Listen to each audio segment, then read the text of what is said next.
प्रिय दर्शकबिन्दुहरू, तपाईहरुलाई फेरि पनि चर्च टिपमा स्वागत छ। म थोमस बोगटी क्रिस्चियन आस्थाबाट ब्याकस्लाइड भएर हिन्दू धर्म वापसी भएको यिनलाई म अलिकति उत्तरहरू दिन चाहन्छु र यो उत्तरहरू दुटै क्रिस्चियन नन क्रिस्चियन सबैलाई काम लाग्न सक्छ, किनभने यहाँ धेरै उत्तरहरू तपाई र मैले पाउन सक्छौं। म पहिला उहाँले चाहिँ फेसबुकमा त्यो भिडियोमा उहाँले गर्नुभएका कमेन्टहरूलाई तपाईको अगाडि पढेर सुनाउन चाहन्छु। उहाँले लेख्नु भएको थियो, लौ सत्यको खोजी गरौ सबै मिलेर। के तिम्रा बाउ आमा पनि क्रिस्चियन नै थिए? के तिम्रा हजुरबुवाहरू पनि क्रिस्चियन नै थिए? पैसाको लागि धर्म बेच्ने तिमीहरू कुनै दिन आफ्नै छोरी चेली पनि बेच्नेछौ। यदि तिम्रो धर्मले अरूको मन्दिरमा जाऊ, दिशा पिसाब गर, मूर्तिहरू तोडफोड गर भन्छ अनि तिम्रो पास्टर मेरो मुत खाऊ भन भने, यदि तिम्रो धर्मले किडनी फेलियरलाई एक मन्त्रले ठिक पार्छ भाइ बिहान, यदि तिम्रो धर्मले कोरोना भगाइदिन्छ भन्छ भने तिमीहरूलाई गोली ठोकेर मार्नुपर्छ। म 2 वर्ष चर्च गएँ, खुब गुणगान गाएँ, येशूले यो गरिदिनुहुन्छ त्यो गरिदिनुहुन्छ।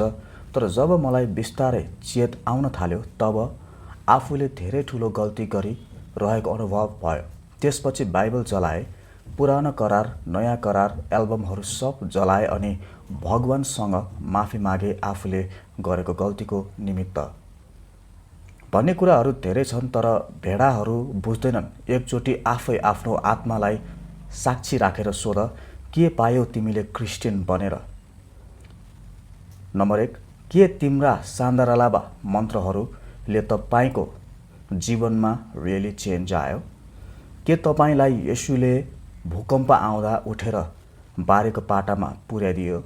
येशू त्यति नै पावरफुल भए किन कोही पनि ओपन डिबेटमा आउँदैनन्? लेडिज पास्टर किन हुँदैनन्? आज समय सापेक्ष किन छैन? किन वेस्टर्न कन्ट्रीका असली क्रिस्चियनहरू हिन्दू बन्दैछन्? के तिम्रा धर्मले तिमीलाई क्वेसन गर्न दिन्छ?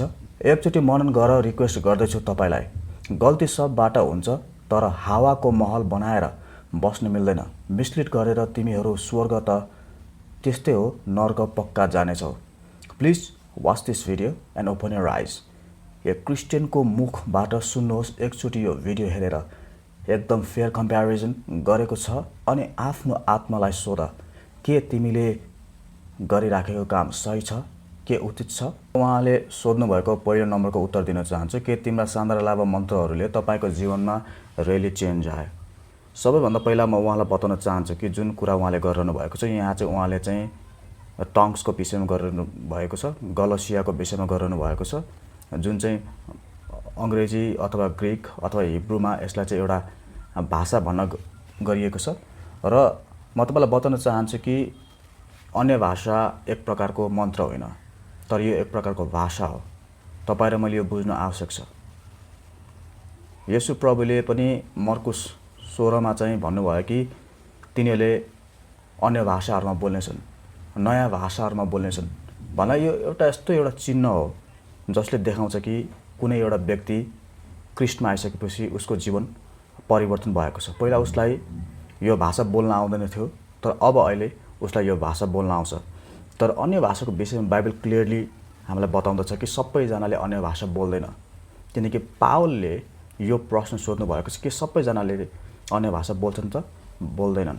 तर अहिले तपाईले जुन मिडियामा देखिरहनु भएको छ र यो सान्दारालाबा भन्ने शब्द चाहिँ अहिले केशव आचार्य ज्यूले गर्दाखेरि, त्यस्तै गरी साइमन टमाटा ज्यूले गर्दाखेरि अहिले चाहिँ विभिन्न नन क्रिस्चियनहरूमा पनि बढी प्रचलित भएको छ। तर सान्दारालाबा एउटा मन्त्र होइन, यो एउटा भाषा हो। त्यसकारणले गर्दा तपाईले एउटा भाषाको तपाईलाई टुक्रा मात्र तपाईले यहाँ बताइरहनु भएको छ। तपाईले यो भाषालाई राम्रोसँग बुझ्न सक्नुहुन्न र बाइबलमा कतिचोटि येशू प्रभुका चेलाहरूले समेत अन्य भाषा बोलेको तपाईँ र मैले पाउन सक्छौँ। र यो विश्वासीहरूको एउटा चिन्ह हो, क्रिस्टलाई विश्वास गर्ने मानिसहरूको एउटा चिन्ह हो र यसले चाहिँ बोल्ने मान्छेलाई धेरै नै फाइदा गर्छ भनेर चाहिँ बाइबलमा उल्लेख गरिएको छ।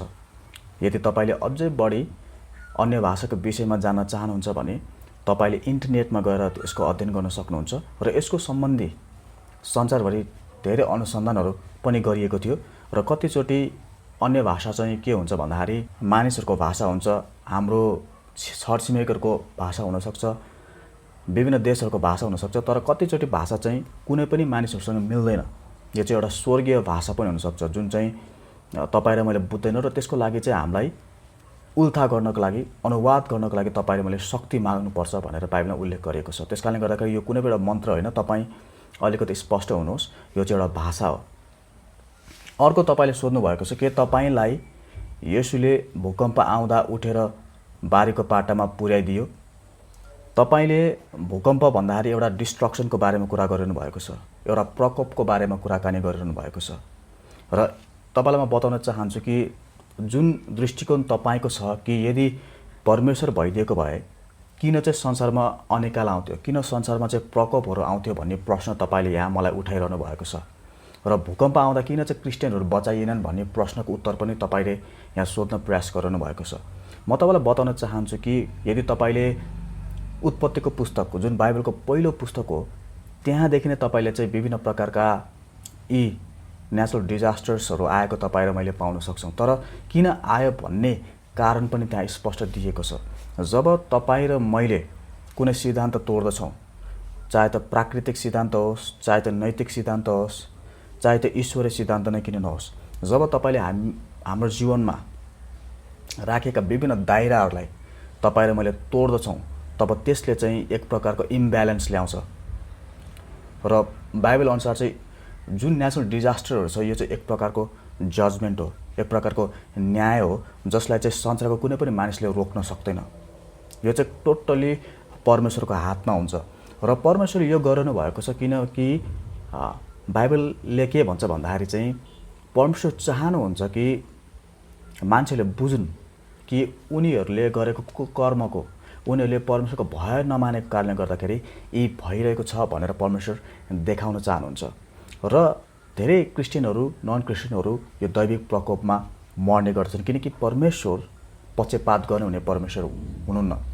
तर उहाँले यति मात्रै हेर्नुहुन्छ कि कुनै एउटा व्यक्तिले परमेश्वरको भय मान्छ कि मान्दैन।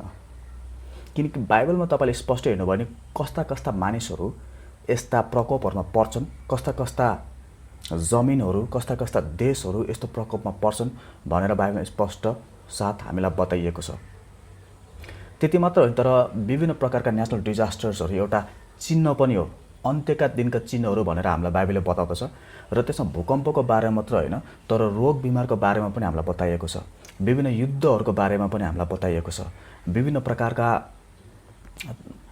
तपाईँले हेर्नुभयो भने पारिवारिक द्वन्द्वहरूको बारेमा पनि त्यहाँ बताइएको छ, तपाईँले हेर्नुभयो भने त्यहाँ नैतिक पतनको बारेमा पनि त्यहाँ बताइएको छ। यी सबै चाहिँ एक प्रकारको चिन्हहरू हो जसलाई चाहिँ परमेश्वरले एउटा न्याय स्वरूप संसारमा खन्याउँदै हुनुहुन्छ कि उहाँले भन्दै हुनुहुन्छ कि म तिमीले गरेका सबै कुकर्मको कारणले गर्दाखेरि, पापहरूको कारणले गर्दाखेरि म क्रोधित भएको छु र मेरो क्रोध यस्तो छ। यो चाहिँ पृथ्वीमा आउने प्रकारका क्रोधहरू हुन् ताकि तपाईँले त्यो क्रोधहरू, ताकि तपाईँले त्यो प्रकोपहरू देखिसकेपछि तपाईँ पश्चाताप गर्न सक्नु भएको होस्।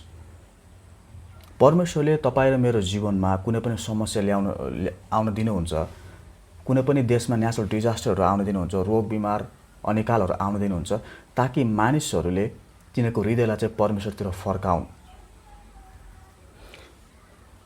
बाइबलको अन्त्यको पुस्तकमा जसलाई प्रकाश भनिन्छ, त्यहाँ पनि यस्तै प्रकारका प्रकोपहरूको बारेमा उल्लेख गरिएको छ।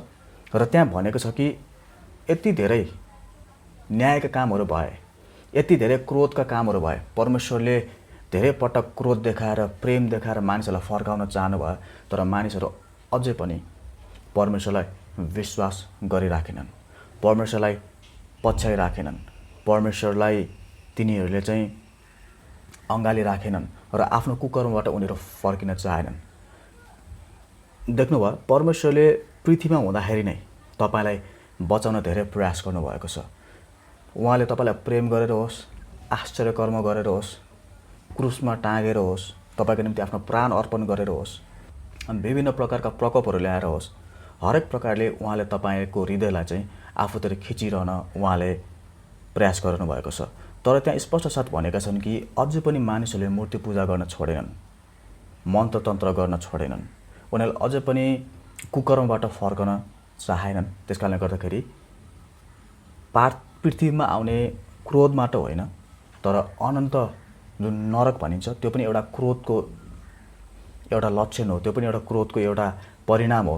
त्यसमा पर्न सक्ने ठुलो जोखिम हुनसक्छ।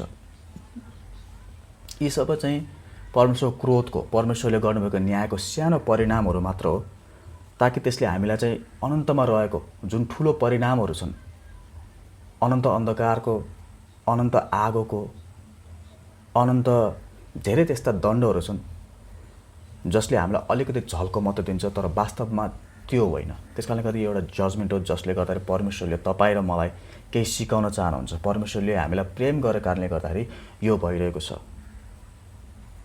उदाहरणको लागि तपाईँले यदि आफ्नो जीवनमा तपाईँले निरन्तर ड्रग खाइरहनु भयो भने कुनै दिन यस्तो अवस्था आउन सक्छ कि तपाईँलाई कसैले पनि बचाउन सक्दैन, किनकि तपाईँ आफैले आफ्नो जीवन लिइरहनु भएको हुन्छ। तपाईँलाई पहिला अलिकति सानो रोग लाग्छ, त्यसपछि अलिकति ठुलो रोग लाग्छ, गर्दा गर्दा तपाईँलाई एकदमै ठुलो रोग लाग्न सक्छ। जति नै पैसा खर्च गरे पनि, जति नै हस्पिटलमा धाए पनि तपाईँ निको हुनुहुन्न। त्यस कारणले गर्दाखेरि समय छँदा नै तपाईँ र मैले प्रस्ताव गर्नुपर्छ, आफ्नो बानीहरूलाई सुधार गर्नुपर्छ, अनि मात्रै तपाईँ र म बाँच्न सक्छौँ। अनि परमेश्वरले चाहिँ हामीलाई यी नेचुरल डिजास्टरहरूबाट धेरै कुरा सिकाउन चाहनुहुन्छ र तपाईँ र मैले सिक्नुपर्छ, परमेश्वरमा फर्किनुपर्छ। अर्को कुरा म तपाईँलाई बताउन चाहन्छु, प्रश्न नम्बर 3 को, येशू त्यति नै पावरफुल भए किन कोही पनि ओपन डिबेटमा आउँदैनन्? डिबेटको बारेमा बाइबलले एकदम स्पष्ट साथ क्रिस्चियनहरूलाई सिकाएको छ र बताएको पनि छ। कतिजना क्रिस्चियनहरूले बाइबलले हामीलाई चाहिँ डिबेट सम्बन्धी सिकाएको सिद्धान्तहरू पनि उनीहरूले चाहिँ पछ्याउँदैनन्। बाइबलमा चाहिँ हामीलाई डिबेट गर्न पनि सिकाइएको छ, अनि कति बेला डिबेट गर्नुहुन्छ र कति बेला डिबेट गर्नु हुँदैन भनेर नै हामीलाई सिकाएको छ। कसरी डिबेट गर्नुपर्छ र कसरी डिबेट गर्नु हुँदैन भनेर पनि हामीलाई सिकाएको छ। उदाहरणको लागि हामीले त्यति बेला डिबेट गर्नु हुँदैन जब कुनै एउटा व्यक्ति धेरै कमजोर हुन्छ। त्यो कमजोर हुने व्यक्तिसँग तपाईँ र मैले तर्कहरू प्रस्तुत गर्नु हुँदैन, किनकि त्यो व्यक्तिले तपाईँ र मैले दिएको तर्कहरू बुझ्दैन। यदि तपाईँले हेर्नुभयो भने येशू प्रभुका चेलाहरूले विभिन्न प्रकारका छलफलहरू गरे, तर्कहरू प्रस्तुत गरे, यस्ता प्रकारका वाद विवादहरू गरे, अनि त्यसपछि उनीहरूले कतिजनालाई चाहिँ तिनीहरूको हृदयलाई जित्न सफल पनि भए। अब यदि तपाईँ डिबेट गर्न चाहनुहुन्छ कुनै एउटा क्रिस्चियनसँग भने सबैभन्दा पहिला तपाईँ चाहिँ आफ्नो धर्मशास्त्रमा तपाईँ चाहिँ ट्रेन हुनुभएको छ कि छैन, तपाईँ राम्रोसँग शिक्षित हुनुभएको छ कि छैन, तपाईँ आफ्नै क्षेत्रमा तपाईँ चाहिँ पोख्त हुनुभएको छ कि छैन। किनकि बाइबलले यदि तपाईँ राम्रो डिबेट गर्न चाहनुहुन्छ भने सबैभन्दा पहिला तपाईँ धर्मशास्त्रमा तालिम पाएको व्यक्ति हुनुपर्छ, तपाईँले धर्मशास्त्रबाट सिकेको व्यक्ति हुनुपर्छ, तपाईँले धर्मशास्त्रलाई पालन गर्ने व्यक्ति हुनुपर्छ, अनि मात्र तपाईँले राम्रोसँग डिबेट गर्न सक्नुहुन्छ। डिबेट गर्नको लागि तपाईँ क्वालिफाई हुनसक्छ। कतिजना क्रिस्चियनहरूलाई अचम्म लागिरहेको होला कि यो थोमस बोगटीले कहाँबाट यस्तो कुरा ल्याइरहेको छ। यदि तपाईँलाई केही त्यस्ता बाइबलका पदहरू चाहिन्छ भने तपाईँले मलाई फेरि पनि मेल गर्न सक्नुहुन्छ, तपाईँले फेरि पनि मलाई चाहिँ फिडब्याक गर्न सक्नुहुन्छ र म तपाईँलाई त्यस्ता प्रकारका धेरै बाइबलका पदहरू तपाईँको सामुमा ल्याउन सक्छु जुन बाइबलका पदहरूमा तपाईँको आँखा नपुगेको हुनसक्छ। तर यदि तपाईँले बाइबललाई वर्षको 3-4 चोटि सिद्धाउनु भयो भने खालि डिबेटको बारेमा मात्रै तपाईँले खोजी गर्नुभयो भने तपाईँले हजारौँ उत्तरहरू तपाईँले त्यहाँ पाउनुहुन्छ। र यहाँ एउटा हिन्दू साथी जसले मलाई क्वेसन सोध्नु भएको छ, तपाईँलाई पनि म अनुरोध गर्न चाहन्छु कि तपाईँ पनि बाइबल पढ्नुहोस् र त्यहाँ तपाईँले डिबेटको बारेमा तपाईँले राम्रोसँग त्यहाँ चाहिँ तपाईँले चाहिँ उत्तरहरू पाउनुहुन्छ। हामीले डिबेट गर्नुपर्छ, तर यदि खालि आफ्नो मात्र कुराहरू तपाईँले अगाडि सार्नुहुन्छ भने त्यसलाई तपाईँ र मैले डिबेट भन्न सक्दैनौँ। डिबेट गर्नको लागि एउटा विषय हुनुपर्छ, त्यहाँ तर्क हुनुपर्छ, त्यहाँ फ्याक्टहरूको स्वीकार गरिनुपर्छ, अनि त्यसपछि त्यो फ्याक्टहरू स्वीकार नगर्ने व्यक्ति, एउटा कमन अन्डरस्ट्यान्डिङमा आउन नसक्ने व्यक्तिसँग तपाईँ र मैले डिबेट गर्न सक्दैनौँ। बाइबलले हामीलाई त स्पष्ट साथ बताएको पनि छ। अनि त्यसपछि हामी त्यस्ताहरूबाट अलग पनि रहनुपर्छ। उसको मात्र कुरा सुन्ने तर उसले हाम्रो कुरा सुन्न चाहँदैन भने चाहिँ त्यहाँ डिबेट हुन सक्दैन,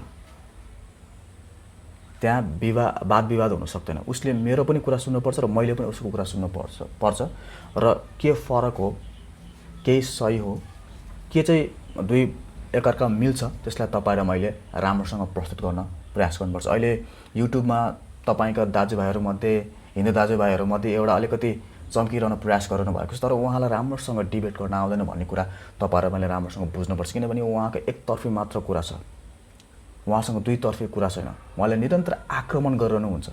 डिबेट भनेको आक्रमण होइन, डिबेट भनेको एउटा अन्डरस्ट्यान्डिङमा आउनु हो, एउटा बुझाइमा आउनु हो, एउटा कमन अन्डरस्ट्यान्डिङमा आउनु हो, जुन चाहिँ हामीलाई बाइबलले स्पष्ट साथ बताउँछ। अनि यदि त्यहाँ कमन अन्डरस्ट्यान्डिङ छैन, यदि त्यहाँ झैँ झगडा हुन खोजिरहेको छ, यदि त्यहाँ चाहिँ विभिन्न प्रकारका दुश्मनी पैदा हुने काम भइरहेको छ भने त्यहाँ डिबेट गर्न सकिँदैन। डिबेट गर्नुभन्दा डिबेट नगरेको बेस हुन्छ, राम्रो हुन्छ।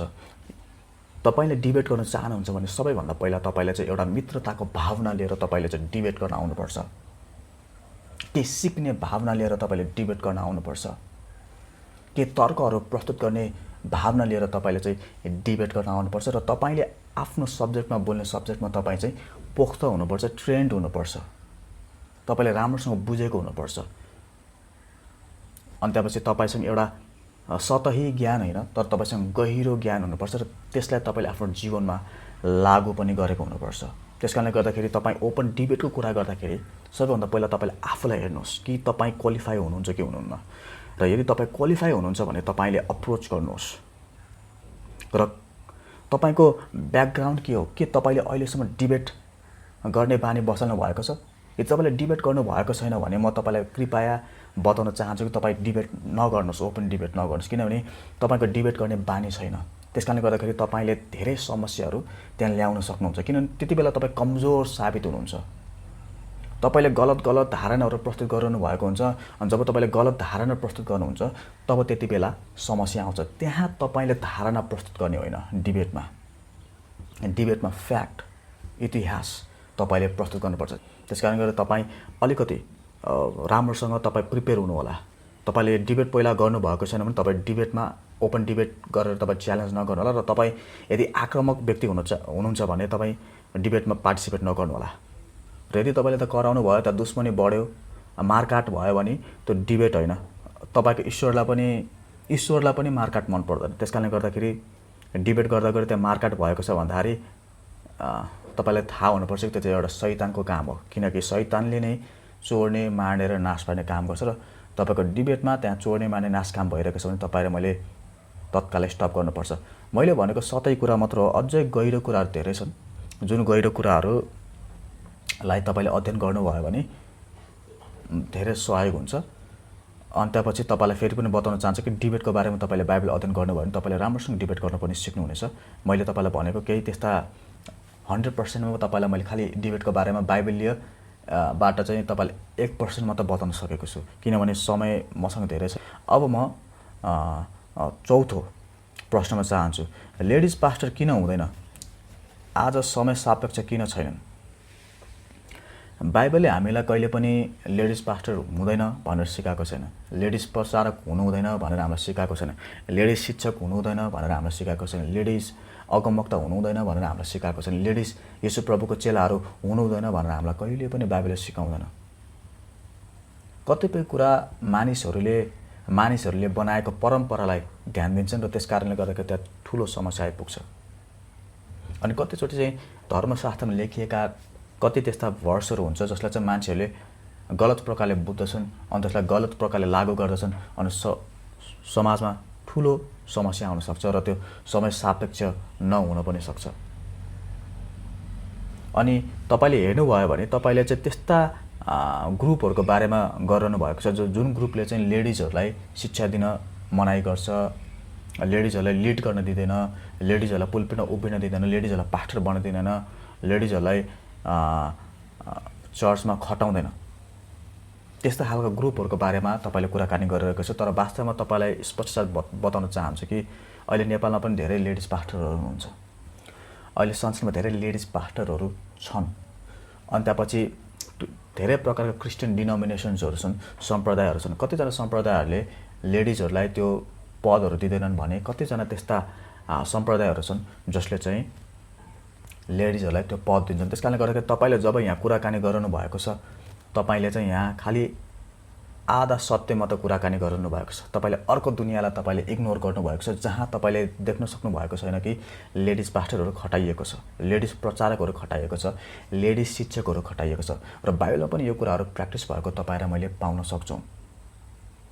तपाईँले पुरानो करारमा हेर्नु भने त्यहाँ अगमवादिनीहरू देख्नुहुन्छ, त्यहाँ हेर्नुभयो भने तपाईँले चाहिँ वर्सिप लिड गरेको तपाईँ देख्न सक्नुहुन्छ, त्यहाँ हेर्नुभयो भने तपाईँले चाहिँ एकदमै पावरफुल वारियरहरू त लेडी वारियरहरू तपाईँ देख्न सक्नुहुन्छ।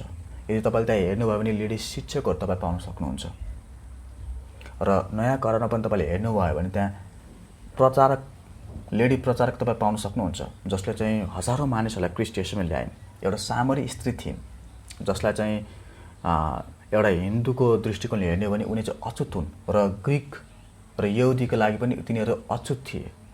उनीहरूसँग राम्रो सम्बन्ध थिएन। तर त्यो दिदीलाई परमेश्वर येशू प्रभुले सुसमाचार सुनाएर उहाँलाई परिवर्तन गरेपछि दिदीले आफ्नो कम्युनिटीमा गएर मानिसहरूलाई सुसमाचार सुनाउनु भएको र त्यो मानिसको हृदय परिवर्तन भएको कुरा बाइबलमा उल्लेख गरिएको छ। र येशू प्रभुको पनि धेरै लेडिज चेलाहरू थिए र येशू प्रभुलाई सहयोग गर्ने, आर्थिक रूपमा सहयोग गर्ने धेरै त्यस्ता लेडिजहरू भएको कुरा तपाईँ र मैले बाइबलमा पाउन सक्छौँ। बाइबलले जेन्ट्सहरू भन्दा पनि लेडिजहरूले येशू प्रभुलाई कसरी सहयोग गरेका थिए, लेडिजहरूले कसरी चाहिँ आर्थिक रूपमा सहयोग गरेका थिए भन्ने कुरा त्यहाँ स्पष्ट साथ बताइएको कुरा तपाईँ र मैले पाउन सक्छौँ। अनि त्यसपछि येशू प्रभुले मार्था र मरियमको कुराकानी गर्नुभएको छ र मरियम जसले चाहिँ येशू प्रभुको वचन सुनाउन रुचाइन्, उसले चाहिँ अझै असल कुरा रोजेको कुरा येशू प्रभुले बताएको त्यहाँ तपाईँ र मैले पाउन सक्छौँ। त्यस कारणले गर्दाखेरि परमेश्वरको राज्यमा स्त्री र पुरुष होइन, तर त्यहाँ चाहिँ एक प्रकारको समानता छ। तपाईँले नयाँ करार हेर्नुभयो भने परमेश्वरको राज्यमा स्त्री र पुरुष एउटै हो, सबै जातिहरू एउटै हो, त्यहाँ कुनै पनि सानो ठुलो भन्ने कुरा छैन भन्ने कुरा स्पष्ट साथ बताएको छ। तपाईँ र मैले राम्रोसँग बाइबल अध्ययन गर्नुपर्छ। तर मानिसहरूमा त्यस्तो प्रकारको धारणा हुँदैन। मानिसहरूले आफ्नो संस्कृति बनाउँदछन्, आफ्नै विचारहरू राख्दछन् र त्यस कारणले गर्दाखेरि त्यहाँ समस्या आएको तपाईँ र मैले पाउँछौँ। मैले तपाईँलाई जे जति बताएको छु यहाँ तपाईँलाई मैले आफ्नो विचार राखेको होइन, तर बाइबलले जे बताउँदछ त्यही कुराहरू मात्र मैले तपाईँको अगाडि राखेको। त्यस कारणले गर्दा जब थोमस बोगटीले अहिले तपाईँसँग कुराकानी गरिरहनु भएको छ, जो दर्शकहरू हुनुहुन्छ, यहाँ मैले तपाईँको अगाडि आफ्नो विचार राखेको छ, तर बाइबलले जे भन्छ त्यो कुरा तपाईँको अगाडि राखेको। सम्पूर्ण रूपले बाइबलमा हेर्नु भने एकदमै स्त्रीहरूको भूमिकाको बारेमा राम्रोसँग स्पष्ट पारिएको छ। पुरानो करारमा तपाईँले हेर्नुभयो भने स्त्रीहरूलाई हेल्पर भनिएको छ र पुरुष पनि एक प्रकारको हेल्पर हो र एक अर्कालाई उनीहरूले हेल्प गर्नुपर्छ र हेल्प गरेपछि मात्र त्यहाँ चाहिँ केही प्रकारको काम हुन्छ। त्यस कारणले गर्दा चर्चमा पनि दुइटै पुरुष र महिलाको सहकार्य हुनुपर्छ, त्यसपछि मात्र त्यहाँ चाहिँ पूर्ण रूपले एक प्रकारले परमेश्वरको राज्य अगाडि बढ्न सक्छ। यो कुरा तपाईँ र मैले स्पष्ट बुझ्नुपर्छ। अर्को चाहिँ के छ, तपाईँले सोध्नुभयो किन वेस्टर्न कन्ट्रीका असली क्रिस्चियनहरू हिन्दू बन्दैछन्। तपाईँलाई एउटा महत्त्वपूर्ण कुरा बताउन चाहन्छु कि वेस्टर्न पिपलहरू पहिला क्रिस्चियन थिएनन्, उनीहरू चाहिँ क्रिस्चियनमा कन्भर्ट भएका हुन्। क्रिस्चियनिटी कहाँबाट सुरु भयो भन्दाखेरि चाहिँ इजरायलबाट सुरु भयो, यहुदीहरूबाट सुरु भयो र त्यहाँबाट फैलिँदै गएर पहिला युरोपमा गयो। युरोपमा गइसकेपछि त्यो सारा संसारमा फैलिएको हो। यसो प्रभुको चेला स्वयं यस थोमस भनिने चाहिँ इन्डियामा आएका थिए, केरलामा आएका थिए। अहिले केरलामा चाहिँ एजुकेसन 100% छ। वेस्टर्न नेसन्सहरूमा चाहिँ किन क्रिस्चियनहरू हिन्दू भइरहेका छन् भनेर तपाईँले मलाई प्रश्न सोध्नुको औचित्य चाहिँ मैले के देखेँ भने तपाईँलाई लाग्न सक्छ कि तपाईँको हिन्दू धर्म एकदमै राम्रो छ, त्यस कारणले गर्दाखेरि चाहिँ क्रिस्चियनहरूले तपाईँको हिन्दू धर्ममा आएको हो भन्ने कुरा तपाईँको धारणा हो। तर म तपाईँलाई बताउन चाहन्छु कि तपाईँले गोरो छाला देख्ने बित्तिकै, कुनै अमेरिकन देख्ने बित्तिकै, कुनै वेस्टर्न कन्ट्रिजका सिटिजन देख्ने बित्तिकै तपाईँले त्यसलाई क्रिस्चियन भन्ठान्नु हुँदो रहेछ। तर मलाई माफ गर्नु होला, गोरो छाला हुने बित्तिकै तिनीहरू क्रिस्चियन हुँदैनन्। कतिजनालाई धर्म कर्मको केही पनि मतलब छैन अमेरिकामा, जसरी नेपालमा हिन्दू धर्मको बारेमा कुनै पनि मतलब हुँदैन कतिजना हिन्दूहरूलाई, तर एउटा सांस्कृतिक रूपमा मात्र उनीहरूले चाहिँ त्यो धर्मलाई पालन गरिरहेका हुन्छन्। त्यस्तै गरी वेस्टर्न नेसन्सहरूमा कतिजनाले अहिले खालि एउटा धर्म कर्मको रूपमा मात्र, एक प्रकारको संस्कृतिको रूपमा मात्र, परम्पराको रूपमा मात्र क्रिस्चियन नीतिलाई लिएका छन्। र तपाईँले बुझ्न आवश्यक छ कि उनीहरू क्रिस्चियन हुन पनि सक्छन्, किनभने तपाईँले बाइबलमा हेर्नुभयो भने क्रिस्चियनहरू ती हुन् जसले चाहिँ ख्रीष्ट येशूका शिक्षाहरू पालना गर्छन्, ख्रीष्ट येशूको शिक्षाहरूलाई आफ्नो जीवनमा लागू गर्छन्। तर तपाईँले उनीहरूले आफ्नो जीवनमा ख्रीष्ट येशूको जीवनलाई लागू गरेको तपाईँले पाउनुहुन्न, बाइबलको शिक्षालाई लागू गरेको तपाईँले पाउनुहुन्न। तर उनीहरूले एक प्रकारको आफूलाई जे मन लाग्यो त्यो उनीहरूले रुचाइरहेका छन्। अनि त्यसपछि म तपाईँलाई बताउन चाहन्छु कि अहिले मानव अधिकारको क्षेत्रमा तपाईँले हेर्नुभयो भने तपाईँलाई आफ्नो धर्म रोज्ने स्वतन्त्रता छ। यो कुरा चाहिँ वेस्टर्न नेसन्सहरूमा एकदमै राम्रोसँग पालना गरिएको छ र कम्प्लिट फ्रिडम दिएको छ, जबकि नेपालमा पनि एक प्रकारले धार्मिक स्वतन्त्रता त दिएको छ, आस्था तपाईँलाई कुन मनपर्छ त्यही रोजाइ गर्ने स्वतन्त्रता त दिएको छ। तर एउटा मुख्य कुरा के छ भने नेपालमा घरिघरि अतिवादी हिन्दूहरूले यो धार्मिक स्वतन्त्रतालाई घरिघरि उनीहरूले रोक्न प्रयास गरेका छन् र बाधा बनेर बसिरहेका छन्। यहाँसम्म कि उनीहरूले राजनीति पनि गरिरहेका छन्। तपाईँलाई थाहा छ कि राप्रपाले धार्मिक स्वतन्त्रताको विरुद्ध चाहिँ उसले चाहिँ एक प्रकारको राजनीति गरिरहेको थियो। तपाईँले यो कुरा बुझ्न आवश्यक छ कि कमल थापा जस्तो मानिसहरूले र तपाईँका यी फेसबुक ग्रुपमा एकदमै अहिले प्रचलित व्यक्तिहरूले एक प्रकारले चाहिँ हिन्दू धर्मलाई बुझेका पनि छैनन्, हिन्दू संस्कृतिलाई बुझेका पनि छैनन्, हिन्दू परम्परालाई पालना गरेका पनि छैनन्। तर हिन्दू आफ्नो पुजारी पदबाट फाइदा उठाउने त्यस्ता खालका मानिसहरूले चाहिँ हिन्दू धर्मलाई दुरुपयोग गरेको तपाईँ र मैले पाउन पनि सक्छौँ। र त्यस्ता मानिसहरूले अहिले नेपालमा चाहिँ कतिजना मानिसहरूलाई चाहिँ आफ्नो धर्महरू रोज्नबाट रोकेको छ। क्रिस्चियनिटी ले जुन कुरा सिकाउँदछ एउटा फ्रिडमको कुरा पनि क्रिस्चियनिटीमा तपाईँ र मैले पाउन सक्छौँ। किनकि तपाईँले सुरुदेखि नै बाइबलका पदहरू हेर्नुभयो भने उत्पत्तिको पुस्तकदेखि जुन बाइबलको प्राथमिक पुस्तक हो त्यहाँ परमेश्वरले मानिसलाई चाहिँ स्वतन्त्र इच्छा दिनुभएको छ। तपाईँको स्वतन्त्र इच्छालाई चाहिँ बाइबलले पनि रेस्पेक्ट गर्दछ। तपाईँको स्वतन्त्रतालाई चाहिँ खराबी गर्ने बहाना बनाउनु हुँदैन। यो चाहिँ पत्रुसको पुस्तकमा तपाईँ र मैले पाउन सक्छौँ। त्यसकारणले गर्दाखेरि एउटा स्वतन्त्रतालाई चाहिँ युरोपका मानिसहरूले प्रयोग गर्न प्रयास गरिरहेका छन् र उनीहरूलाई चाहिँ आफूलाई मन परेको धर्म, आफूलाई मन परेको पेसा, आफूलाई मन परेको देशहरूमा उनीहरू बस्न सक्छन्। उतातिर क्रिस्चियनहरू हिन्दू बन्नुको अर्को कुरा चाहिँ के छ भने सेकुलरिजम जुन धर्मनिरपेक्ष हो त्यो कुरालाई चाहिँ वेस्टर्न नेसन्सहरूमा अमेरिकामा राम्रोसँग प्रावधान गरिएको छ र त्यहाँका मानिसहरूले त्यसको महत्त्वलाई बुझेका पनि छन् र उनीहरू आफ्नो देशलाई कुनै पनि धर्मको हो भन्न चाहँदैन, तर एउटा इन्क्लुसिभ रूपमा चाहिँ आफ्नो देशलाई अगाडि बढाउन चाहन्छन्। तर नेपालमा अहिले एक प्रकारले धर्मनिरपेक्ष देश त भनिएको छ, तर धर्मनिरपेक्षलाई चाहिँ एक प्रकारले चाहिँ हिन्दू धर्मअनुसारको डेफिनेसन दिएको छ, जुन डेफिनेसन चाहिँ आफैमा विवादित भएको छ र अन्तर्राष्ट्रिय जगतले त्यसलाई स्वीकार्न सकेको छैन र विभिन्न धर्मगुरुहरूले पनि त्यसलाई स्वीकार्न सकेको छैन।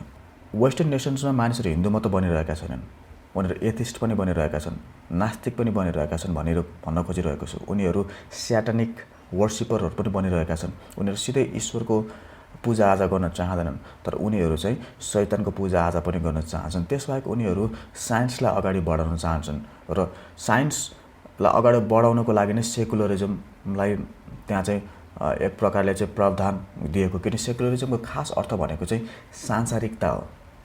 संसारमा जे कुरा छ त्यसलाई चाहिँ ठिक प्रकारले पालन गर्ने सिद्धान्त अनुसार चल्नु चाहिँ वास्तवमा सेकुलरिजम हो। तर त्यसलाई चाहिँ कतिजना मानिसले चाहिँ के गरे भन्दाखेरि धर्मसँग जोडेर त्यसलाई धर्मनिरपेक्ष बने। जुन धर्मनिरपेक्षको शब्द चाहिँ सेकुलरिजम भन्ने शब्दसँग नमिलेको कारणले गर्दाखेरि पनि नेपालको संविधानको जुन डेफिनेसन छ त्यहाँ चाहिँ ठुलो समस्या आएको छ। अर्को कुरा म बताउन चाहन्छु कि त्यहाँका मानिसहरू हिन्दूभन्दा पनि उनीहरू मुस्लिम बनिरहेका छन्, बुद्धिस्ट बनिरहेका छन् र बुद्धिज्मको इन्फ्लुएन्स र इस्लामको इन्फ्लुएन्स वेस्टर्न नेसनमा हिन्दूहरूको इन्फ्लुएन्सभन्दा बढी भएको छ। एथिजमको जुन इन्फ्लुएन्स छ त्यो एथिजमको इन्फ्लुएन्स चाहिँ हिन्दुजमको भन्दा पनि बढी इन्फ्लुएन्स वेस्टर्न नेसन्सहरूमा भएको छ। त्यस कारणले यो नसोच्नुहोस् कि अधिकांश मानिसहरू हिन्दू बनिरहेका छन्। अधिकांश मानिसहरू इस्लाम र बुद्धिस्ट अनि एथिस्ट बनिरहेका छन्। अब म अन्तिम प्रश्नमा जान चाहन्छु र अन्तिम प्रश्नमा तपाईँले सोध्नु भएछ कि तिम्रो धर्मले तिमीलाई क्वेसन गर्न दिन्छ। तपाईँले जसलाई पनि क्वेसन सोध्न मिल्छ, तपाईँले परमेश्वरलाई पनि क्वेसन सोध्न मिल्छ। बाइबल अनुसार तपाईँले परमेश्वरलाई पनि क्वेसन सोध्न मिल्छ। कतिचोटि येशू प्रभुसँग धेरैजना मानिसहरूले प्रश्नहरू सोधेका थिए र ती प्रश्नहरूको उत्तरहरू येशू प्रभुले दिनुभएको थियो। कतिचोटि मानिसहरूले फसाउने नियतले पनि कतिचोटि येशू प्रभुलाई प्रश्न सोधे अनि त्यति बेला येशू प्रभु चाहिँ चुप लागेर बस्नुभएको थियो। अनि कतिचोटि चाहिँ येशू प्रभुले प्रश्न गर्दाखेरि चाहिँ त्यो प्रश्नहरूको उत्तर चाहिँ प्रश्नै गरेर उहाँले दिनु पनि भएको थियो।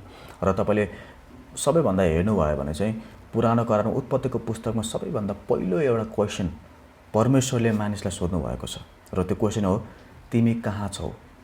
परमेश्वर स्वयंले मानिसहरूलाई धेरैचोटि प्रश्नहरू सोध्नु भएको छ र बाइबलले पनि हामीलाई सिकाएको छ कि कति बेला प्रश्न सोध्नुपर्छ, कति बेला उत्तर दिनुपर्छ।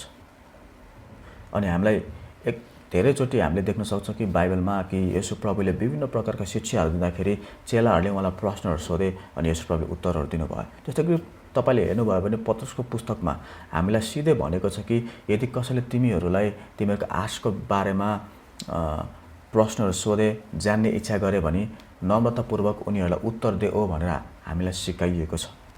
तपाईँले अवश्य पनि तपाईँले मलाई प्रश्न सोध्नु सक्नुहुन्छ र म पनि तपाईँलाई प्रश्न सोध्न सक्छु। यहाँ दुईतर्फी हुन सक्दछ। यदि तपाईँ कुनै कुरा जान्न चाहनुहुन्छ भने अवश्य पनि तपाईँले प्रश्न सोध्न सक्नुहुन्छ।